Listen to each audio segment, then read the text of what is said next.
on TikTok now. Cool.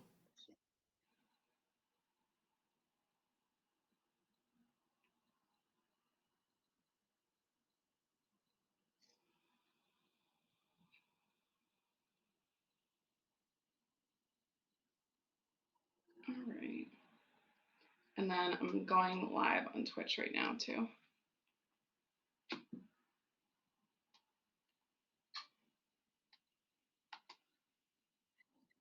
Oh shoot, you know what I just realized? I did all that and I don't have my headphones with me, guys.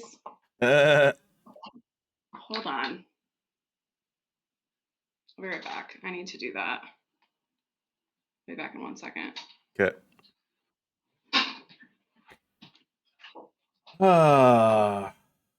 Who's in here now? Oh, I got 0 viewers. How dare you?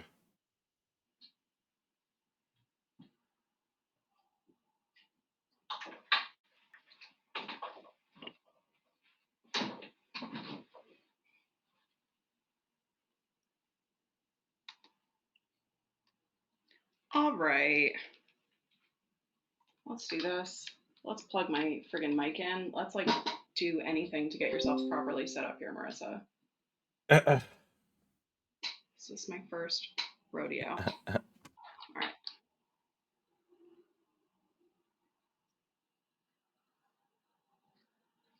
All right, let me see. Right now.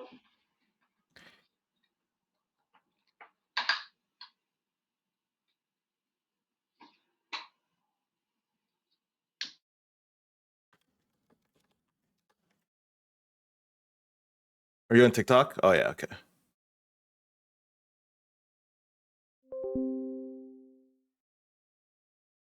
I can't hear you anywhere. Am I coming in through the mic? I can hear you now. Yeah. Hello. Speak again. Am I on a delay? Yeah, are you acting, you're reacting in a way that's confusing me. I don't know if you're coming from your good mic. Okay, hold on. Yep, you're right.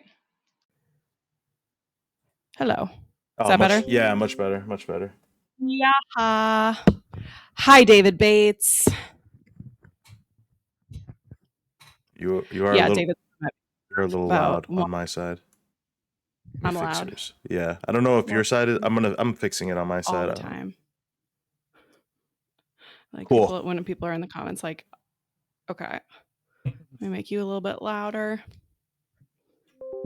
How's that? Anybody? Let's turn the chat on Twitch. Let us know if our sound is wonky. On TikTok, you're just raw dogging it with the phone audio, so you get what you get. But we are on Twitch. If you want to join us over there, either one of our usernames, you can find us, and we're going to do a little bit of screen sharing. And I'm going to share some stuff from ChatGPT. So if you're going to be mad at me about that, I'm just going to trigger warning, because here's the thing. We were talking to John Kuiper yesterday about, and he brought up some of the AI topics we were talking about. And, some of this technology is actually very helpful for when you're talking about the things that we're talking about, and connecting dots and doing research and stuff like that. So I went down a little rabbit hole today, and I'll just tell you, these things are helpful when it comes to connecting dots. Oh, how are you doing, Arya? What's going on? I'm good. I'm watching my sister's dog, who's like being a little terror today, but let me see if I can show you guys. Can we see the dog? Let me see. This is Basil. Oh, there he is. Yeah. Oh my god. Is that a friend? Is that a pup? Wait, what kind of dog is he? It's Frenchie? a Frenchie, yeah. Hey, what's up, Basil? Oh. He loves his uncle. He comes hangs out with me. Yeah, let me see. Actually, TikTok can't see him. Here, TikTok, here. You guys get some. Do you say his name is Basil? It's Basil, yeah. Hey, Basil. I love dogs with food names. Basil's a good one. Hey, Basil. Oh, baby. A little confused where this is coming from, but yeah, that's my sister's Frenchie, and he will literally just, like, anything that is like grabbable in the room, like if it's not like bolted down to the ground, he'll like try to take it outside of the room. So like my parents have Persian rugs everywhere, and there's like this fucking massive rug right now. He's like trying to pull this massive rug outside of the room, and he can't. Like, and it's just I've given up. I've given up trying to help him or trying to stop him. I'm just like, fuck it, like have a blast. I feel like man. I think I want to see you holding him and like see his face while you're screaming about something, because he's like the dog version of like angry Arya. Of like I just feel like he's a good idea. There's some content there. There's something in there. Let's keep cooking on it. And absolutely. Absolutely. No, but otherwise I'm doing pretty good. I mean, I think on TikTok, I mean, Dave feels the same way I do, really, which is like I was excited about the elections, and like, fuck, man, I was already a little bit red flagged about some of the people that won, and like, the non-endorsements, and it's just like, well, what a way to crash right back down to earth with this stuff with in New Hampshire, It's like, I'm gonna try to make a little sign here so I can we're gonna ask people to be calling Jeanne Shaheen and Maggie Hassan's office. You can Google their phone numbers, because here's the thing. They have multiple offices with many different phone numbers. And I, for one, tried all of them today, multiple times. Did not get through to anybody. Some of them got sent right to voicemail. Maggie Hassan was sending you into an infinite loop of voicemails and not actually. Rat says, I was thinking about swinging by Shaheen's office. Yeah, so does anybody know where, I mean, because Congress isn't in session right now, so are they home? Like, where are our representatives right now? Just in general. Spiritually, psychologically, where are the people who are supposed to be representing us? And why are they not here? So what we're talking about today, just for some context, let me pull up the article, the Hill article, and share my screen on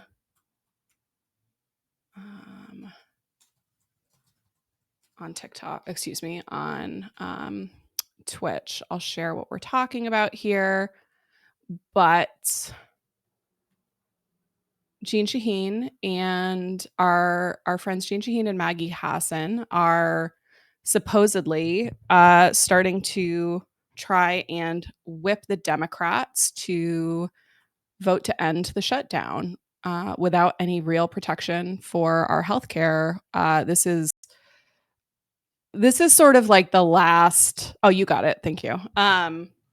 This is sort of like the last opportunity we have, in my view, right? Like, this feels like the last moment of the Democrats standing up to actually like protect their residents from what is happening and what is in that big, beautiful bill, because that's really what this comes down to. And the fact that Shaheen's name is Shaheen and Hassan are both the people that are sort of being credited as trying to push this through.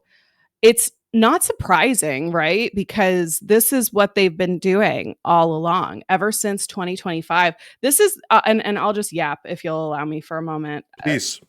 When I started paying attention to New Hampshire politics, and specifically like our DC delegation, like I was paying attention to, sorry, I'm going to try to unflag all the comments that are getting, I hate that. You go ahead. I'm going to unflag them. You stay. I'm going to do some moderating here and help you out. I don't know why it does that to so many comments. It's so stupid.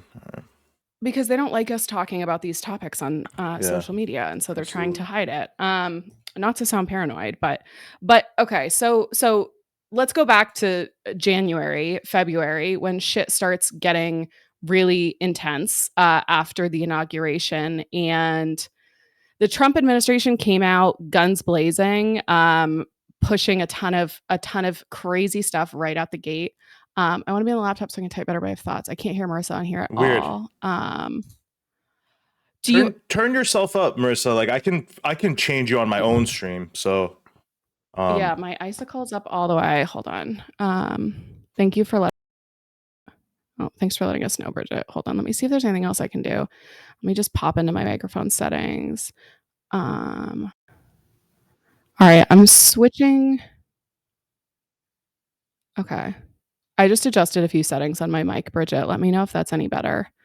Yay. Okay, great. So let me pull up Thanks, my notes Dave. because I am upset. I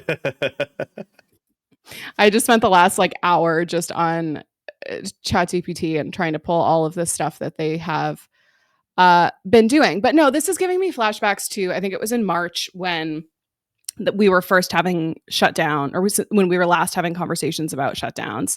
And progressives, Democrats were pushing our Democratic representation to not vote for the CR. And I remember we were all over social media encouraging each other to call. Everybody was calling, leaving messages. Maggie Hassan literally just like took her phone off the hook for a week. They literally said, like the staffers were saying, we have been getting overloaded with calls. We literally like clear our voicemail and then it gets full with calls again. This was back in March.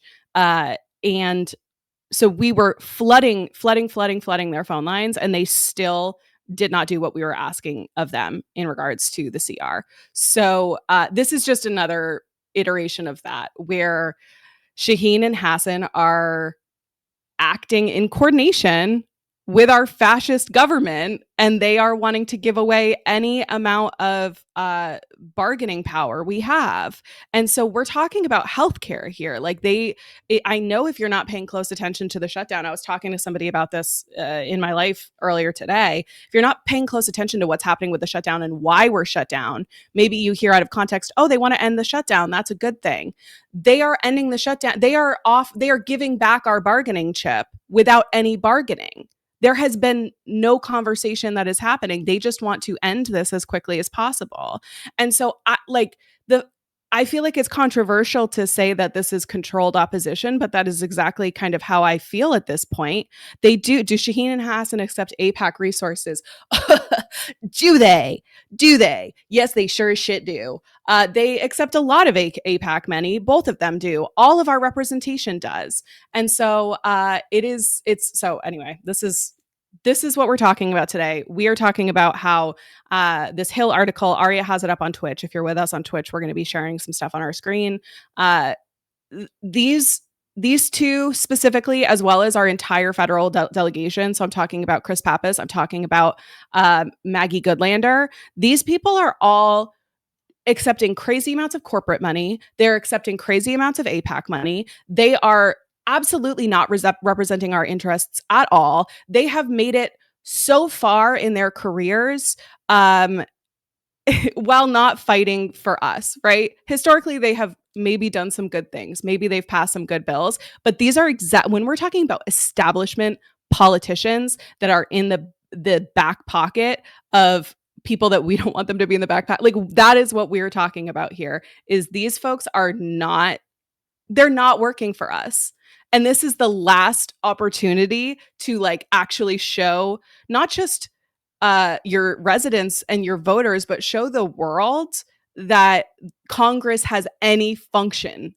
Show the world that Congress can have any fucking remaining function and is not a useless body, because right now that's what it seems like. And if you are going to give that up without any kind of negotiation, that is so deeply upsetting. People are literally going to die because of these cuts to to all of our medical programs, and to what is in the big beautiful bill is not just going to harm residents on an economic level, but like people will die. People will die. I talk about it on here. My husband has type 1 diabetes. He cannot survive a week without insulin.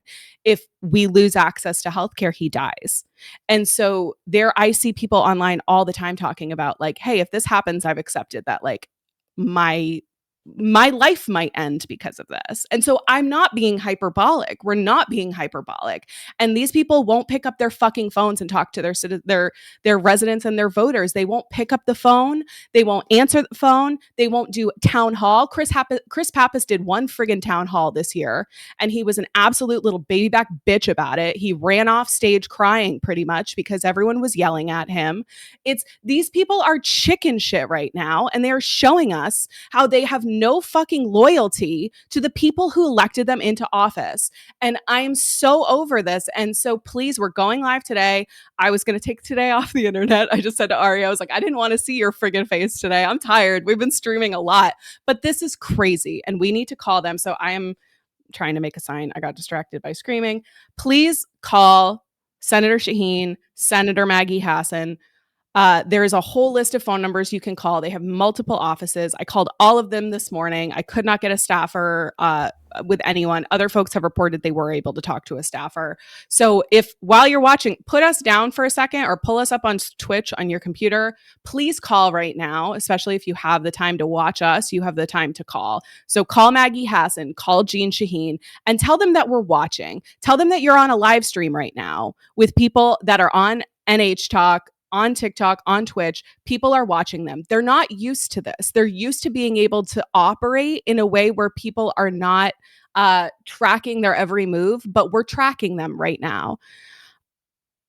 Yeah, Shaheen staffer in DC office only. Hassan is music or press one. And like I said at the beginning, I'm having PTSD from like one of them. And this is the last thing I'll say, and then Arya, I'll hand it over to you. But like the CR situation that happened in March was really when I was still starting to like come online and clock what's happening and track what's happening and pay attention. I never want to be I don't have a political background. I've been learning about this in the same way a lot of people have been learning about this as our stuff is getting set on fire, right? But that situation, I remember just sitting in my house and calling over and over and over again and not being able to get through. And then finally getting through to staffers after they voted, doing what we had literally begged them not to do.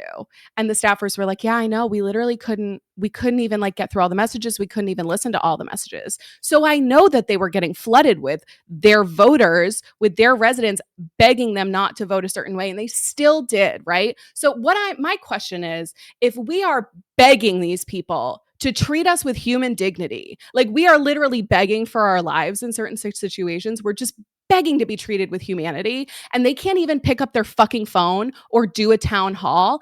Get out of here. Are you kidding me? Like I'm so done. And so this is so upsetting to me as a person who like cares about the fundamental human rights of like life, liberty, and the pursuit of happiness. We should literally be able to have healthcare to survive. And that is what we're talking about taking away from them. If they couldn't treat the Palestinians with dignity, they aren't going to give us that grace either. And that is what people need to understand. And I think Americans aren't paying enough attention to that. If they are willing to absolutely degrade the humanity from another part of the world, they will do the same to you. They will treat people with disabilities the same way. They will treat poor people the same way. And any of us can fall victim to this stuff. And it's huge. They work for corporations. They know who they work for. They know they don't work for us. That's why they're not picking up the phone, because they don't want to hear from us. So call them right now. Call them while you're on this stream with us. Tell them that you're watching a live stream where we're talking about this in detail. And let us know if you're able to get through to anybody. All right, Marissa's going to take a breath now because I think I just screamed for like 10 minutes straight. So Marissa's going to make Arya run through a fucking wall after that. Holy shit. Listen,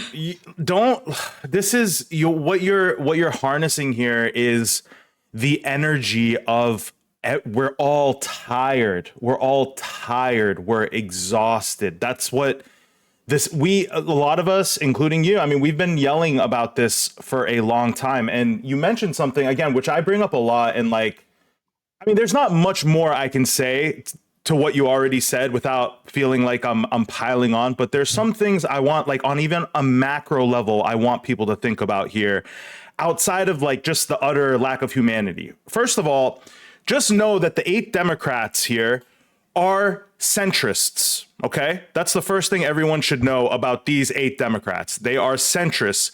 They are what the establishment wants to keep doing, like Elisa Slotkin from Michigan. She is the face of the mainstream now.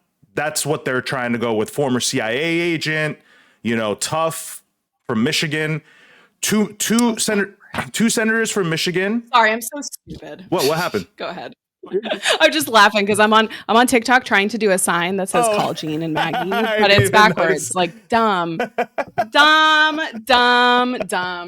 All right, go ahead. And added to that, I think there's an extra like kind of cowardice in the retiring senators, which is Jeanne Shaheen is on her way out. So is Peters. This I forget his first name, from Michigan. He's the other Michigan senator. He's on his way out. So that's a bit of cowardice within itself, right? But I think another crazy macro level like observation to be had here, which is something that I brought up after these wins, which is kind of getting buried by the momentum of the wins, which is the establishment was not part of these wins. To me, I would make the hypothesis here, and I'm sure liberals will be upset with me if I say this, that the establishment actually had nothing to do with these elections, positively or negatively. That like in the times where like outside of Mamdani, like where the liberals, the mainstream liberals, Democrats won, it was anti-Trump sentiment. It wasn't, they're still taking APAC money. They're still not treating people across the ocean correctly. And I'm not saying that to pile on. I'm saying that to say that the country is sending a message here regularly. The Democratic voters in this country are sending a message through Mamdani, through these other progressive candidates that are coming through the woodwork. And in the face of that, right, instead of using these elections as leverage, which they should be using as leverage, additional leverage against the Republican Party, that look, you have no support here. You are cratering support. You're losing Gen Z boys. You're losing Latino men, the kind of cohorts that won them the 2024 election. Those numbers, if you look into the metrics, there is a depression of those numbers going on. And that's scary for a Republican Party that's filled with old white fucks, right? So like, when they see those numbers, they're going to make it harder. They're going to make 2026 harder. But what we need to be like, we can't be like giving up now on the shutdown fight. Now is when you get the juice to keep fighting. The country is telling you to keep fighting. I can't understand how many times they're going to look us in the face and pretend that like this is what we're asking for, or like pretend we are this fucking stupid. It's making me like militantly anti-establishment.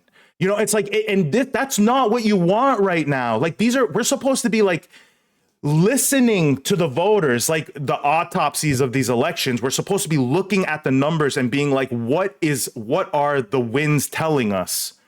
And this group of 8 is actively, in my opinion, going against the will of the party. At what point do you say, do you guys just want to be Republicans? Like, do you guys just want to be Republicans? There is a party for you, like going off of assurances. This is the other crazy thing. Maggie Hassan and this group of 8, they're not getting anything, like you said.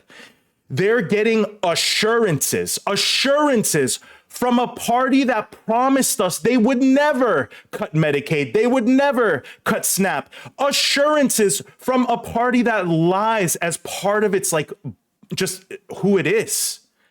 I can't fathom who is in the room with these people. It's not voters. I can tell you that. It's definitely not voters. And at a certain point you have to, and this is the last kind of vent I have, if you are looking at this as like a game, like game theory, right? Like you just want to win, you want to keep power, whatever the goal of your game is here. Does it feel like the strategy is whatever strategy is being implemented by people who are interested in making your life better or winning elections even? Like seriously, at a certain point, I'm wondering is the dark money and all these like this PAC money, like, are they giving us losing talking points on purpose? Are we becoming like kind of the what do they call it? The silent, not the silent minority, but like there's a term where we're just we're not even like we're not the resistance. We're like the controlled resistance. The controlled opposition. Yes. It's Yeah. hard not to kind of fall into that type of thinking now, or like even complicity in this. Like the capitalists, the centrist Democrats are complicit in what's going on in this country. You have to like, you'd be stupid not to consider that. That's all I'm saying. You'd be stupid not to let that enter your brain. Yeah, that's exactly what I said last night. I feel like the phrase controlled opposition, people get very hairy about, and they don't like when you start talking like that. But it does feel like that is what we are in right now, because it seems so obvious to me that they are not working on behalf of their constituents. Pat in the comments on TikTok says we're becoming radicalized, and that's not great for them. 100% dude. And I'll speak for myself. We are witnessing the true goals of capital on the main stage. It is absolutely impossible for me now to give them the benefit of the doubt, because why would I, right? Why would I give them the benefit of the doubt when not only did they screw up another vote around the CR in March? That was their first major indication to us that both of them do not give a shit about their constituents or what their constituents want, again, because they literally just took their phones off the hook because they were too overwhelmed with calls from people begging them not to do something and then yelling at them for doing the thing. They don't give a fuck. They both voted in. I was looking at their records and how many folks they voted in from Trump's cabinet. Kristi Noem, both of them voted in to approve. Kristi Noem, deportation Barbie, is because of our reps voted her in, and she is literally like, one of the most shameful things in our country's history is going to be what ICE is doing right now. Sorry, go ahead. Bridget just said something. I don't know if this has got to be breaking, right? Like Nancy Pelosi is going to retire. Wow. What a message that's is. What? I'm sorry. Wait, that's really interesting. Go ahead. Continue your thought. I'll find an article on it. I'll find an article. Continue what you were saying. But no, I was going to talk about basically, Nancy Pelosi just announced that she's retiring. Nancy Pelosi has announced that she is retiring. So got to process that for a second in my little brain. But gonna keep saying words out loud. But what I was getting at is just these senators have not been voting in representation of our interests. The vote on Kristi Noem especially is like especially egregious, because Kristi Noem is the one who is doing these like insane ads that we're seeing everywhere about rounding people up. Like, it's the most inhumane shit I've ever seen in my life. And like, I personally will never forgive either of them for voting for that. So if you are just joining us here, before we switch gears to talk about Nancy Pelosi for a second, we are talking about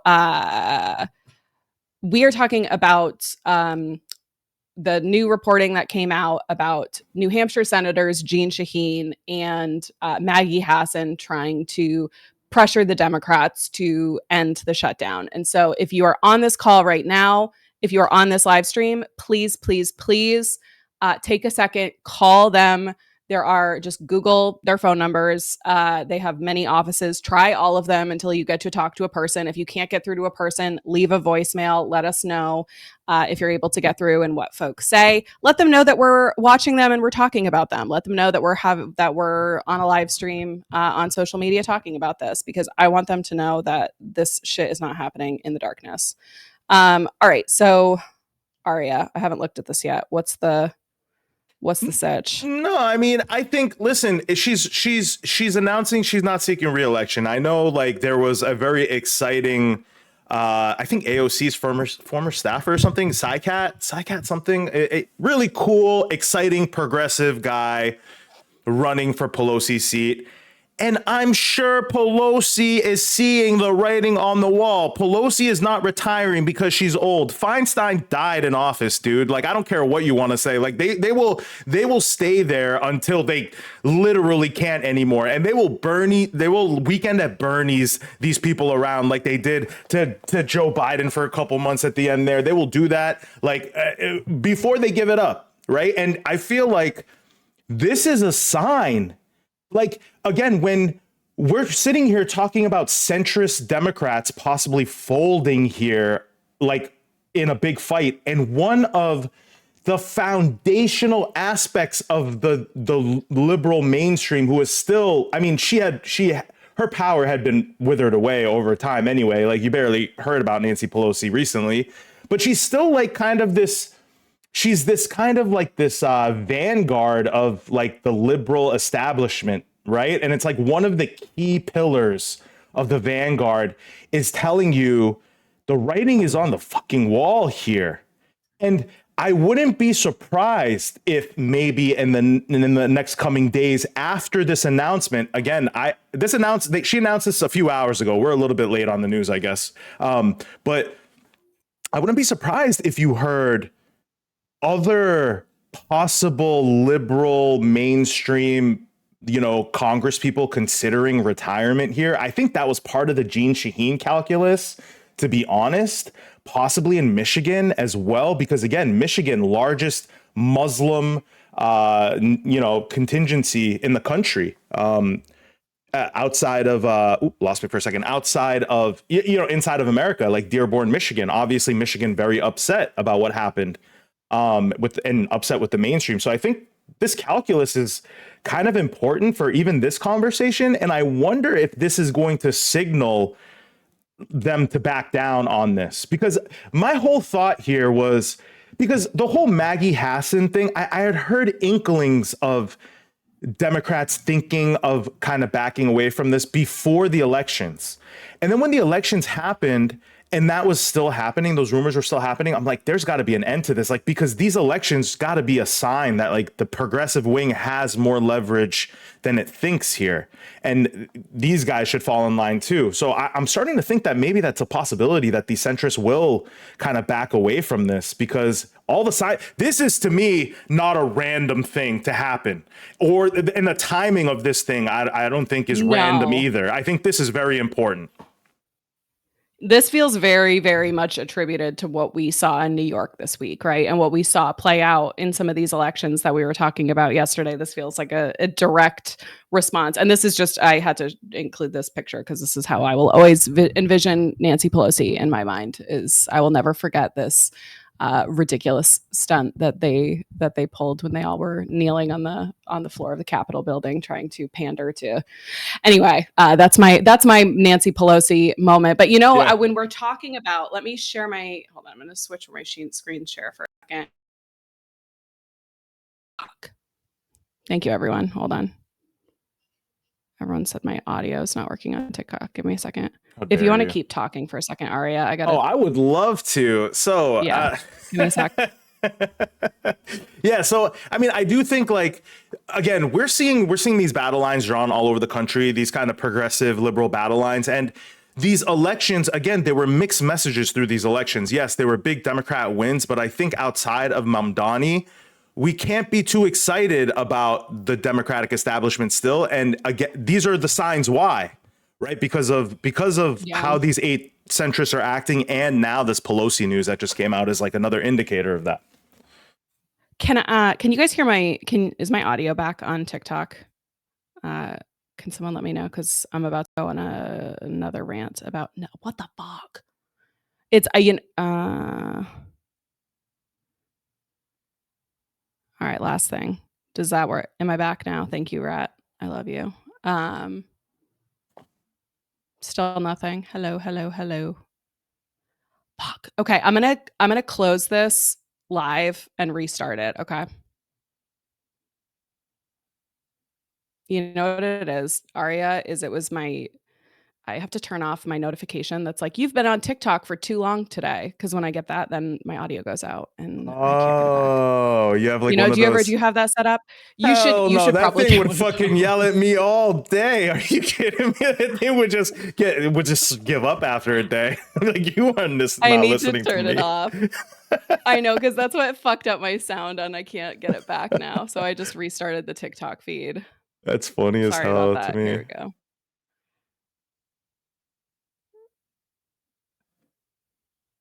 Oh man, guys, I have to tell you what just happened just because it's kind of funny. I have to turn off this setting I have. I have screen control time. Like, I get a notification that goes off after I've been on TikTok for too long, and it's like, you should stop being on TikTok.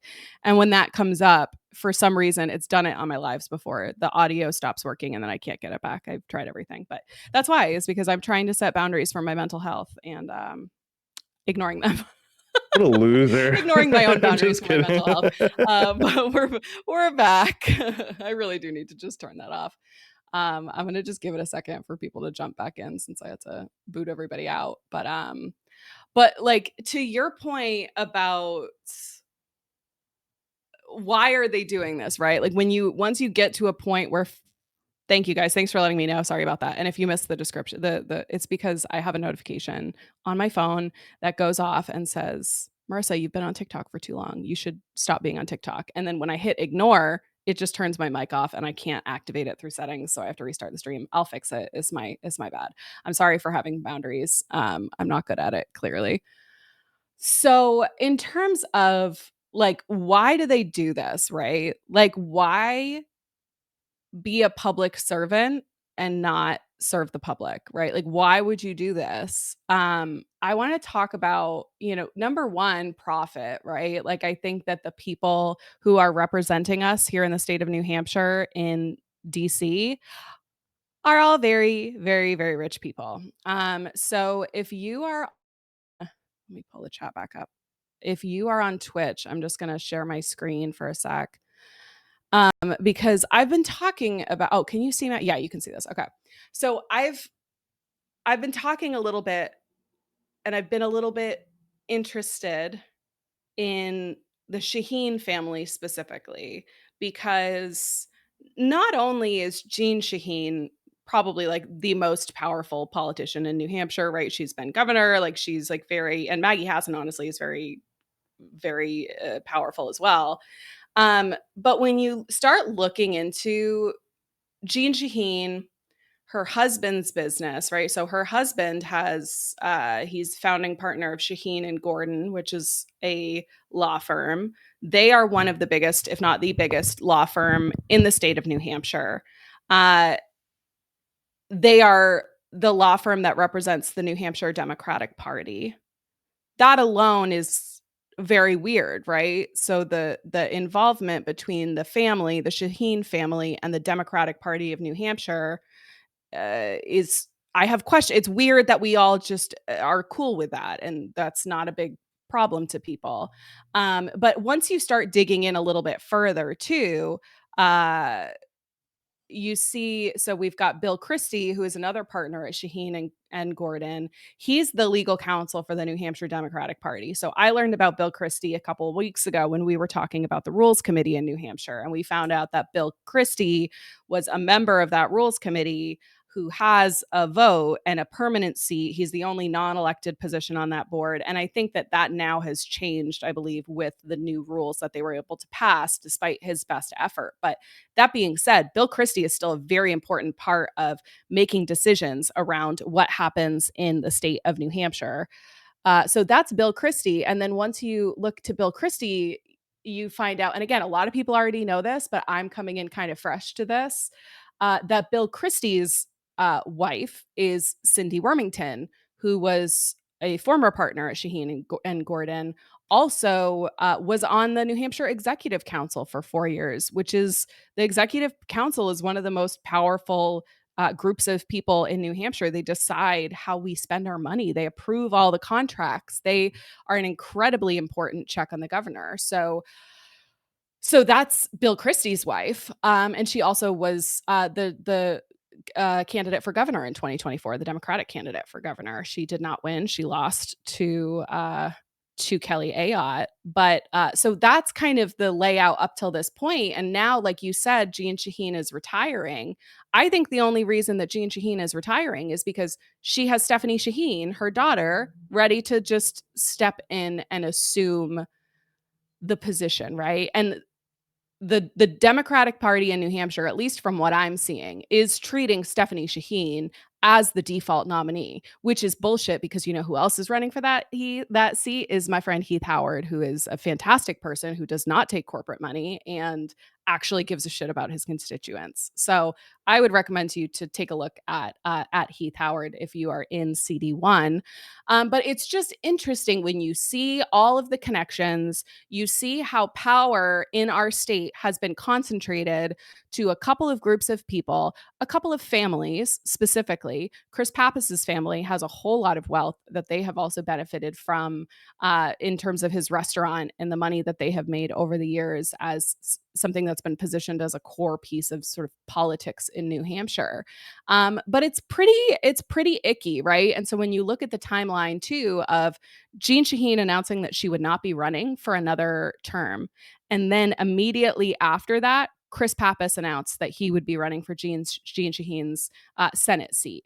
Immediately after that, Stephanie Shaheen announced that she will be running for Chris Pappas's congressional seat. So it really, to me, just as I'm just a person, right? I'm just a person sitting in my house with Google. And it seems to me like there is some musical chairs happening in the New Hampshire Democratic Party where decisions are being made on our behalf based off of people with significant financial interests.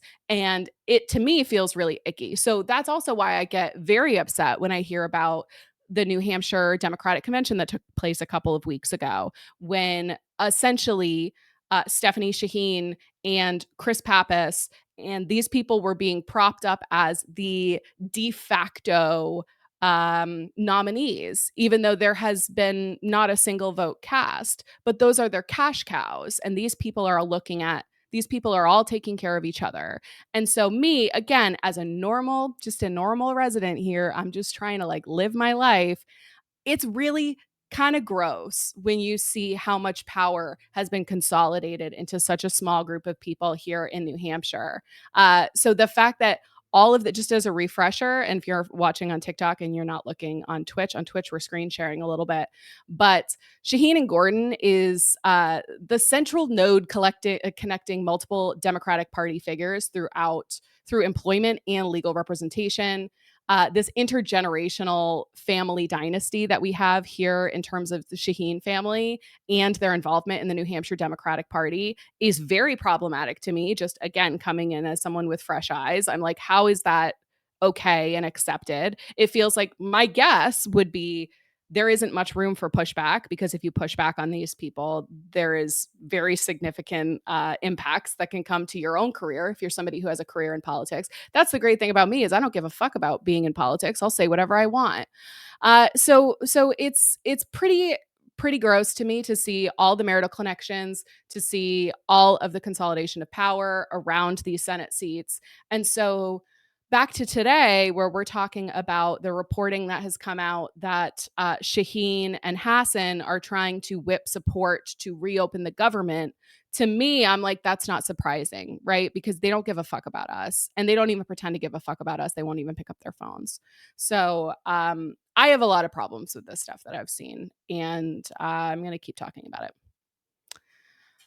Yeah, no, I mean, Arya? I want people to know too, like how we were both. I think you like touched on a little bit, but we were both turned on to this because of the rules committee stuff that was going on in New Hampshire, right? Because we were, again, rules committee stuff is not for the normal resident either. It's not. I didn't know anything about the rules committee until progressives in this state started making a stink about it. And obviously I care about the progressives and their movements. And if they're making a stink about something, then I'm gonna, look into it. And then it's just one thing led to another in this kind of, and you went much deeper than me on the Jeanne Shaheen stuff. I went like on the policy direction, and you have uncovered all this stuff. And just, I don't know if anyone here knows, but Cindy Warmington is going to be running for governor again. I don't know if she's announced that, but I'm pretty sure that that's going to happen again. So you think in 2026? Yeah. I mean, those are the rumors. I hadn't heard that. That's some tea. That's some gossip, baby. Yeah, those are the rumors. She has no fucking idea what she's gonna get. She has no fucking idea. Are you kidding me? Are you kidding me? I'm gonna be a pain in these people's fucking asses. Oh god. Yeah, I mean, I think they don't have a sense. I mean, this is just they don't have a sense of anything. Like, I think the lobby money and the money is good enough where they don't have to care about what you think, Marissa, about Cindy Warmington and her disconnection. I mean, they've never had to care, right? And I think like someone like Cindy Warmington jumping in would be like a gift to someone like fucking John Kuiper. Are you kidding me? Like, are you kidding me? Like, this is how stupid the Democratic Party. Okay, like again, to talk about just the overall thoughts of the Democratic Party, they think John Kuiper, who is like, you guys know John Kuiper, obviously, like progressive minded, former independent, ended up changing to Democrat, cool dude, knows a lot about everything in the state, former restaurant owner. And we're begging for like contrasts, right? We're begging for contrast. That's the big thing. We want contrast. We feel like our establishment representatives are getting closer and closer to the people that we're like, campaigning against. And all of a sudden, the Democratic Party sees someone like John Kuiper. Instead of jumping behind him and like supporting him, they're like, you know what? Cindy Warmington is actually a way better candidate for New Hampshire. Like unironically, it's like not even just like not even they don't even care what you think about that. Like that's how stupid they think you are. And I think for him, it's a gift because again, it's another thing he can campaign with. But I don't know if you mentioned Marissa too, like some of the cases that Shaheen's worked on. I was like listening to some of your like the Purdue Pharma stuff is like, and it's not even these guys are like you think of a law firm working for the Democratic Party and it's like, okay, well, maybe they take on some like good cases, they take on like some real, no, they were the bad guys. They were the bad guys defending like Purdue Pharma during the OxyContin trials. And like, they're what your parents think about lawyers. That's what they are, So, it's very, very complicated. And again, I think in the end, even if Marissa, even if the Shaheens and the dynasty of New Hampshire, let's say they were super progressive, say they were just super left and like just they believed in all the platforms I believed in, I would still have a fucking problem with the structure of this in New Hampshire or where I live, because again, I know how easily this can turn off the rails. There's a lot more money in bad things than good things, sadly, in this country. That's why you don't have a million leftist Joe Rogans running around this country, and you have a dime a dozen fucking like right-wing talking heads, because there's money, because usually they're the capitalists. They're the ones that want to make more money, so they're paying people for these talking points. You're not going to find a lot of those on the left. So generally, I just think it is a slippery slope. Even if you're thinking in the most perfect scenario, you have like the most progressive, moralistic people in your world, it is a thin line between that group becoming, authoritarian in a bad way. And I think anytime you eat at transparency, anytime you eat at accountability and just trust, I don't care how good you are. That's like negative. It's a negative thing. You have to build that with your community, with your voters.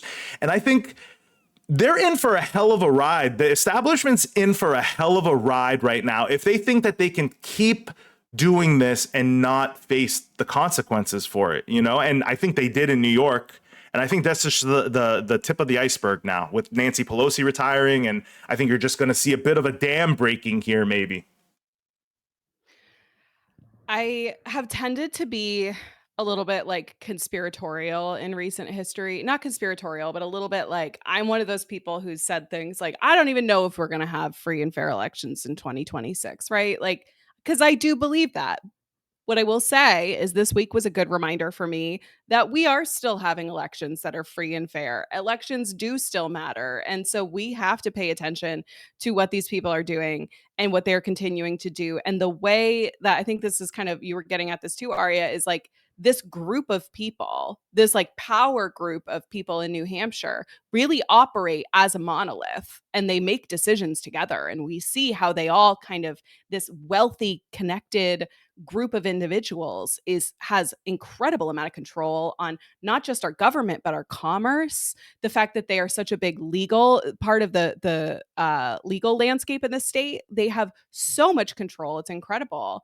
And yeah, to your point, I was doing a little bit of research on Cindy Warmington as you're talking, and yeah, the way that she worked for Purdue Pharma as part of this opioid crisis is really incredible and is really horrible to see.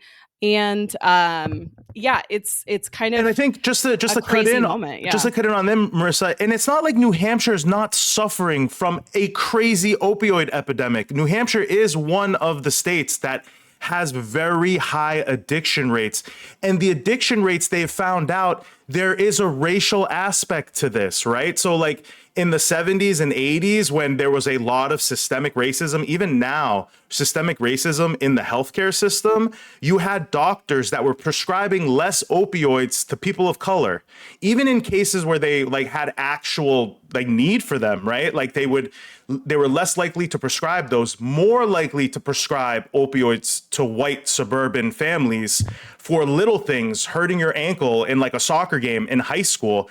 That's how people get addicted to opioids. It's not like, oh my God, all of a sudden someone gets their hands on heroin. It starts from a 17-year-old with an injury in a high school game. The parents it's not like they're bad parents, but they're just following the doctor. The doctor is getting paid to prescribe some of these things. And all of a sudden this 17-year-old is hooked to this. And that is the common addiction in New Hampshire. It's not like what you see in the movies and stuff, you know. Sorry for cutting in. It's just a direct connection in New Hampshire, which is especially egregious, you know. It's so true. And, you know, some folks in the comments, Rat, saying it's not blue versus red, it's rich versus poor. And that's such a good, like, that's a reminder of kind of the key message that I want folks to take into their lives from our screaming is that, like, at least for me, I think number one, if you're on this stream and you haven't already, please call Jeanne Shaheen Maggie Hassan. Tell them that we're talking about them. Tell them that we are watching, and tell them that if they cave to the Republicans and they cave to Trump right now, we will remember. That is hugely important. Beyond that, this is a class issue. And I think that New Hampshire has the potential to be different here. We have the potential to, I think, lead the way in this regard because we do have such an independent minded state, broadly speaking, where people will vote different parties on different areas of the ticket, right? Or different areas of the ballot. And that doesn't always happen.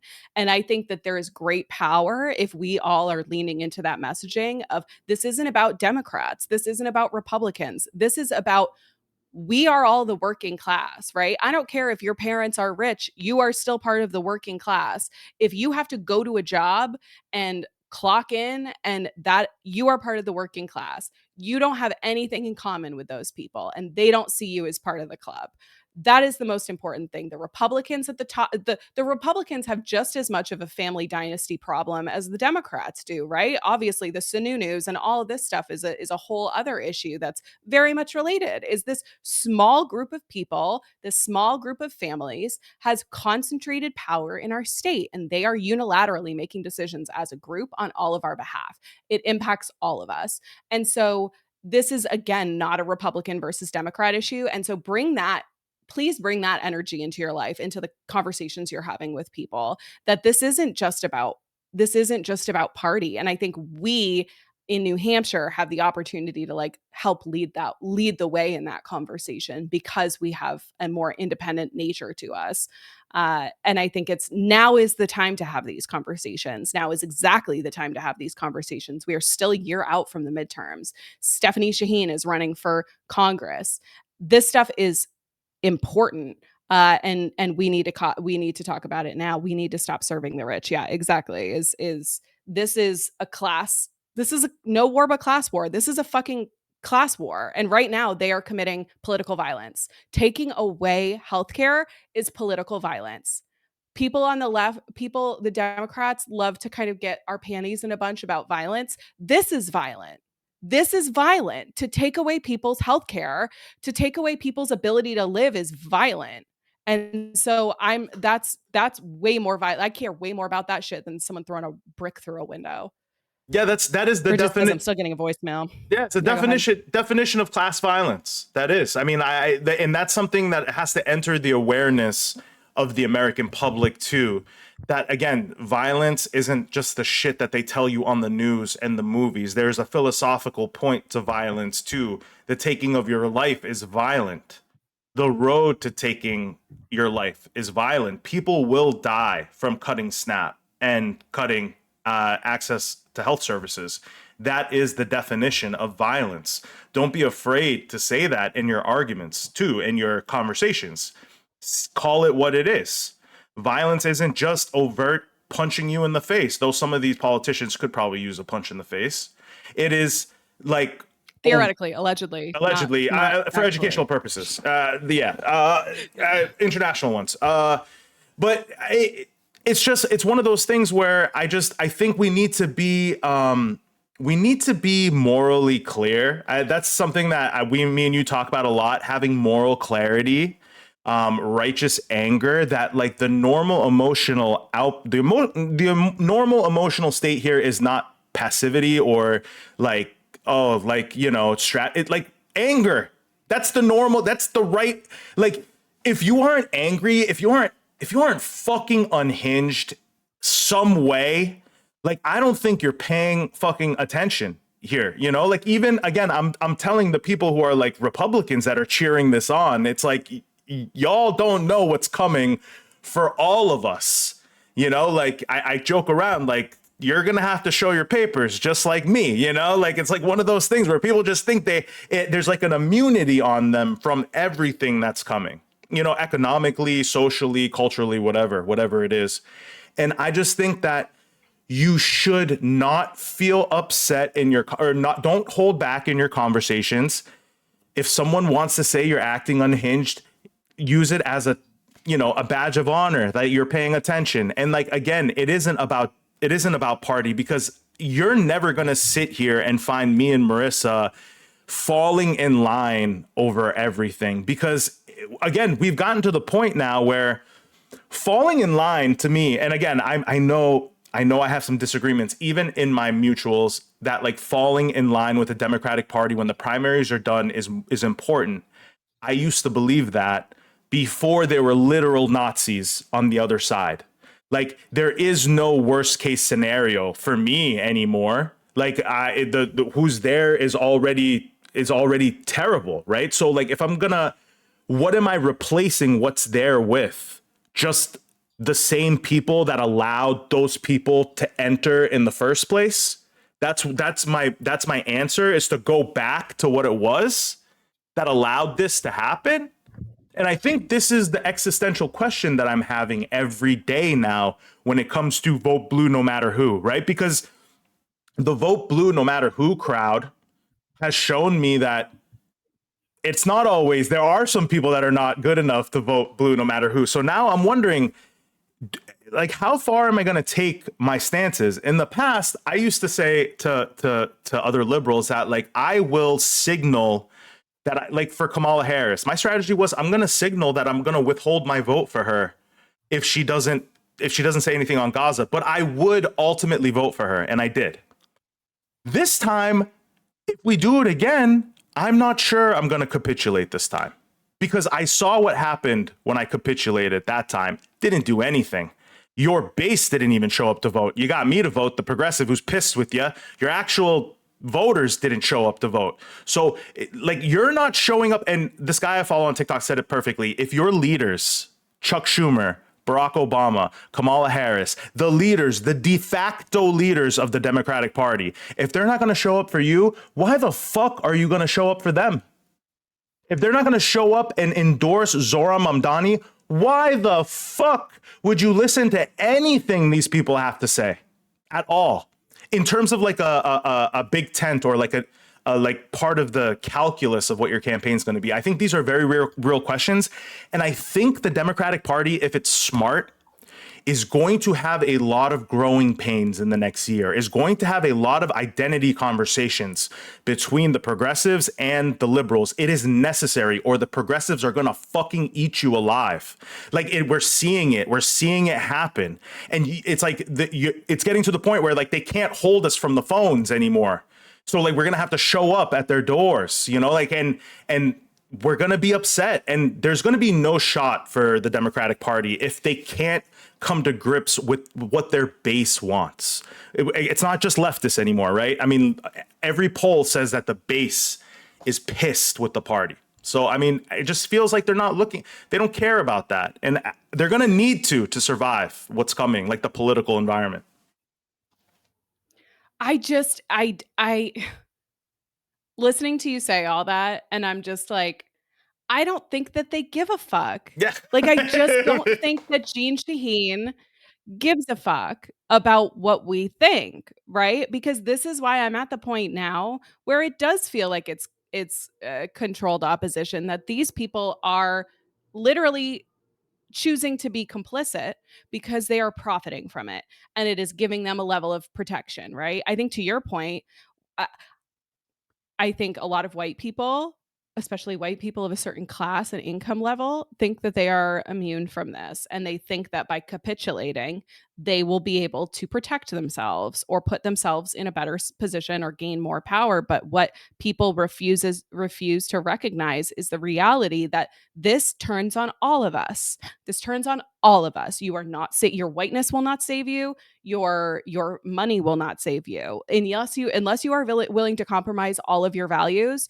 None of us are safe from this. And so that's why anytime I hear from somebody that's like, oh, should you really be saying these things online? Like, you're gonna think about your daughter. I'm like, are you, first of all, sorry, I probably shouldn't be getting into this, but like, I get really upset at the idea that like white people don't need to be sticking our necks out because there is this inherent like, the privilege is so great, and we are so accustomed to having that privilege protect us that now people are like, well, don't do anything to draw attention to yourself. Don't do anything to get yourself into trouble because like you're safe right now. So just stay out of the way.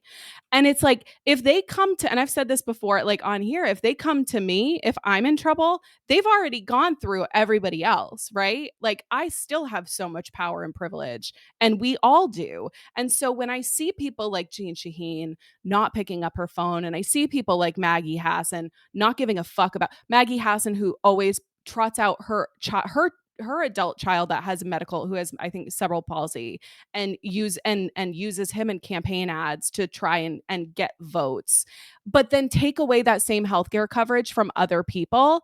I'm like, you are so comfortable in your own position of privilege and power in this. It's going to come back and bite you in the ass, right? Or we're going to come back and bite you in the ass, because Maggie's in office until 2028, right?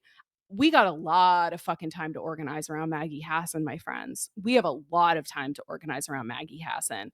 And Jeanne Shaheen, I think, truly believes that her daughter is going to be able to walk right into Congress and take that seat. And so I'm asking, if you're on the live right now, if you're on TikTok, if you're watching anywhere, go follow Heath Howard. He's running for CD1. He's a candidate that is not taking corporate PAC money. He's not taking APAC money. And he is actively protesting against what ICE is doing. He's showing up and he gives a shit about what's happening. Stephanie Shaheen will not respond to any inquiries about where she will or will not be accepting money from. So we need to be on Stephanie Shaheen's ass, because it is directly related to this. All of this stuff is connected, and we have to be extremely loud. So if you're in the comments now and you haven't called yet, please give a call to both Jeanne Shaheen's office, Maggie Hassan's office. If you have not looked up if you don't know the context of what we're looking at, if you're on TikTok and didn't see what we were sharing, look up The Hill posted an article talking about how Jeanne Shaheen and Maggie Hassan are trying to essentially whip the votes to reopen the government. And so please give them a call and tell them we're not in support of that and we do not approve that. And then Bridget says, I've left 2 voicemails, spoken to 2 staffers for each senator. The poor staffer is always like, "Hi, I know this isn't your fault. I'm sorry. This is your job." I completely agree. Be nice to the staffers. That being said, when I talk to staffers at this point, I'm nice.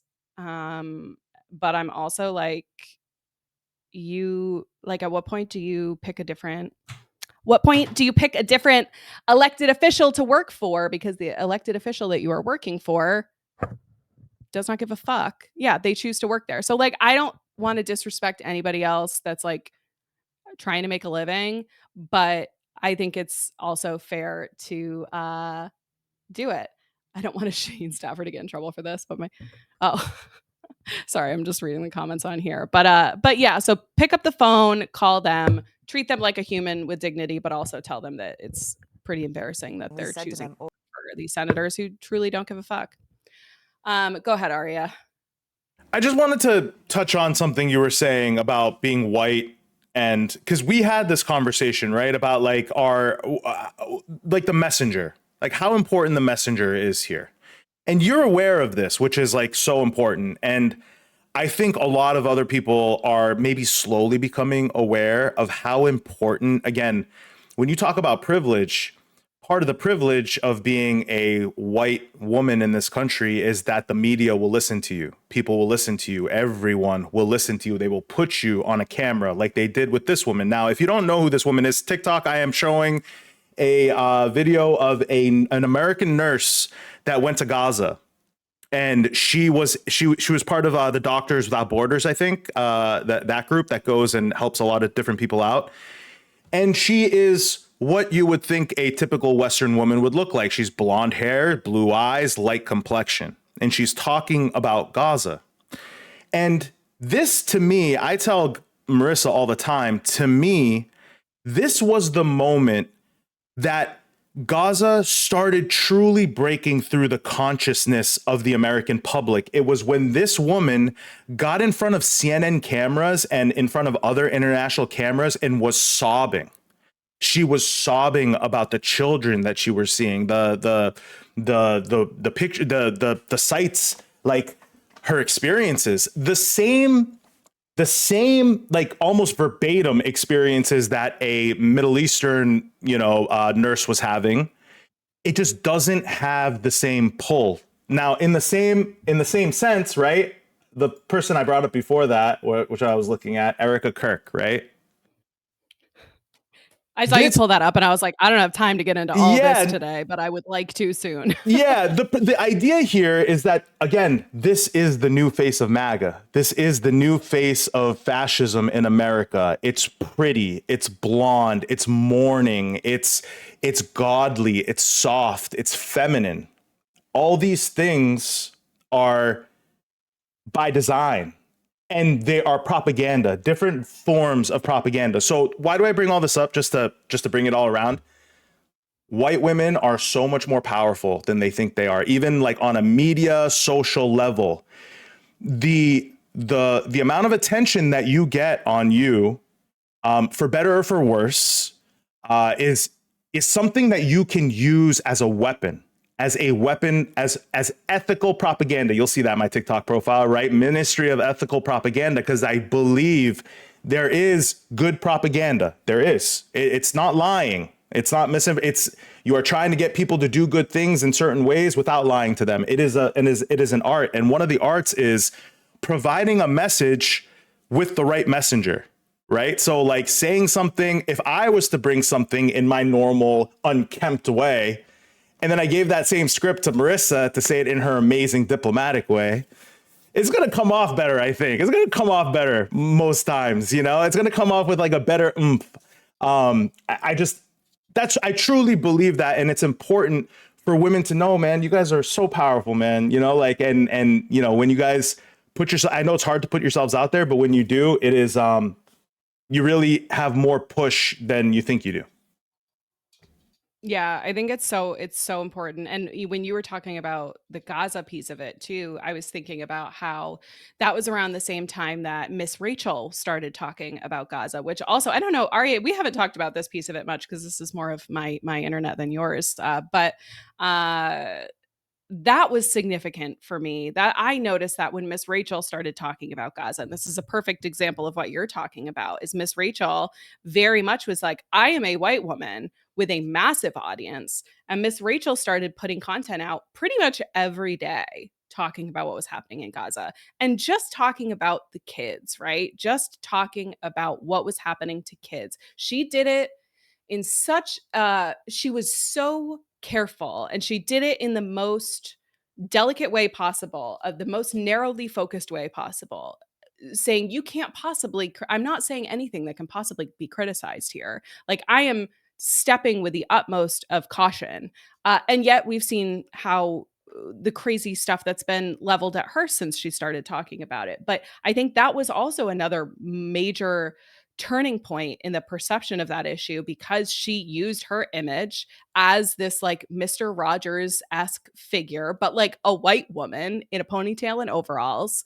And it there wasn't, and I really think that was a huge moment in at least what I witnessed as like a cultural turning point of people feeling like, okay, I'm learning how to talk about this. I'm learning a way to kind of articulate this. So yeah, anyway, all that to say, I think when we look through history at major movements, moms have always been a huge, anytime there's a coalition of moms publicly, right? This is like so important, because that also, it's like to Arya's point about propaganda, like it pulls on the heartstrings, and it's and there is something, there is a power in that. And so being able uh to do that is really special. Bridget says Miss Rachel once sent my son a whole PR package because a toy of hers I ordered got lost in the mail. Miss Rachel is a real one. Yeah, But no, she's the goat. we love it. So yeah, like I think this is, if anything, I know a lot of my followers are white women, white mothers. I think white, and also we're talking about white women. There, white men have, where the fuck are the white men right now? I'm sorry. We where? I think there have been there's some great men in like the TikTok community that I've met that have like given me a lot of hope and inspiration of like not I was in a bit of a men are trash era, and now I'm in a healthier mind space about it. You guys are giving me hope. But all that said, like white people need to show the fuck up right now. So that's Yeah. not what we're here to talk about today, but I just would like to No, add we're that. pretty trash. Anything We're pretty else? trash. I'm just kidding. No, you're right. You're right though. No, I think my one touch on that too is that it's the men that are already on the right side, are already comfortable with their sexuality, are already, brought up the right way. They really need to step up here. Like, we need to save our fellow men here. We're the only ones that are capable of doing that. I think they're not listening to y'all, obviously, right? So like they're listening to other men that are giving them the wrong advice. And I think like the good men, it's time to step up now. Like, we need to save our brethren, our brothers here. And I think that's what's important here, that we need to make connection, like they think connection is lame with other men, right? Like, that's why like you hear men don't have friends and stuff like, it's like because they're taught that like men are their competition and you're not supposed to connect with them. And I think that's so wrong, and it's up to us to change that perspective, truly. Yeah. All right. I said I was going to do this for an hour, and as always, I have gone over. Thank Because you, we just Sinahan. enjoying the lovely conversation with you all.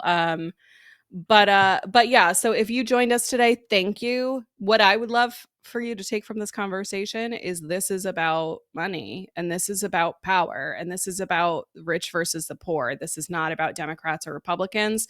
This is about taking care of people, giving people basic human dignity. We have enough money in this country to give everybody healthcare. We have enough money in this country to have a world that is humane. We have enough money in this country to take care of people. We do not need to be making these kind of compromises, to be making this kind of compromise that Hassan and Shaheen are trying to make right now without putting up any fight is abysmal, and we need to be holding them accountable. Bridget says, remember to tell Shaheen we're voting out Pappas and Stephanie too. Absolutely. Like, I think they are acting as if they are a monolith, and we need to treat them as such, right? They are a dynasty. We need to treat them as such, and we need to say we will vote on them as we will treat them all similarly, right? And so absolutely, like Stephanie Shaheen, I think is a huge piece of this. If you see her, if you're at a campaign event with her, please ask her about where she's going to accept money from, and if she's going to commit to not taking corporate PAC money, to not taking APAC money, because she has been avoiding that question. I have asked her in several different structures. We're not able to get an answer. When you see these people at events, these guys are Maggie Goodlander has an event tonight. We haven't been talking about the congressional folks as much, but if you're out and about and you run into these folks, please share your opinions directly. They are, I don't think, accustomed to having to be held accountable in that way. So call them if you have not already. Um, that's my CTA for today. Call them, leave them messages if you see them in person. I I might resurface this video somebody sent me a couple of months back where, oh, this is so funny. She was like, I can't post this on my feed, but please post this for me. And it was a video she took of her child meeting Maggie Hassan at an event, and Maggie's taking a picture with the child, and she records a video, and she just goes, okay, thank you. No more money for APAC, right? And you just see Maggie's face go. And I think that like little thing, because it's like she's with a kid, you know what I mean? What's she gonna do? And that was honestly the funniest shit I've ever seen. And so I think we need to do more of that and be holding these people to account when they're doing their little photo walks and all of this kind of stuff. Is like, we treat these people like a dynasty. We treat these people like they are kings and queens and they are part of our monarchy. Okay. We don't have a monarchy in New Hampshire. The fact that they're even like running Stephanie Shaheen is like insulting. Like, do you think that we're all just like stupid? This is Nepo baby shit. And like, anyway, sorry. I'm trying to back out and I get sucked back in with my own temper. But talk to these people directly in person. Please let them know how you feel. Talk to them on the phone if you can get a hold of them, and keep that energy coming. Yeah, that you said it the best. To hold them accountable, man. This is about to get real. Over the next year, this shit's about to get real here with the establishment. We're trying to build something way better than we've ever had, and we have the opportunity. We really do have the opportunity here, and it's easy to be like stuck into this. Just, I know it's scary out there. It's tough for a lot of people, and we are bracing all together. But know that we have hope for what's next. Like if you can think about it that way, that it's going to get probably going to get worse before it gets better, it will get better. If we make sure of it, it will get better. So it absolutely will. We have the money. The money exists. We have the resources to take care of each other. We just have to demand it. So thank you guys for being here with us today. And then also the last thing I was just going to say too is just a reminder. I feel like it's not as much in the news right now, but like our communities are still right now being intensely impacted by the SNAP funds not being paid out. So please, please, please continue to find ways that you can support your community and feed your community. There's so many resources floating around that we've published as well. But I just want to remind you guys to keep that top of mind. That just because it is not maybe at the top of your social media feed doesn't mean it is not incredibly important. So Sinahan says, I found a shopping buddy like David suggested.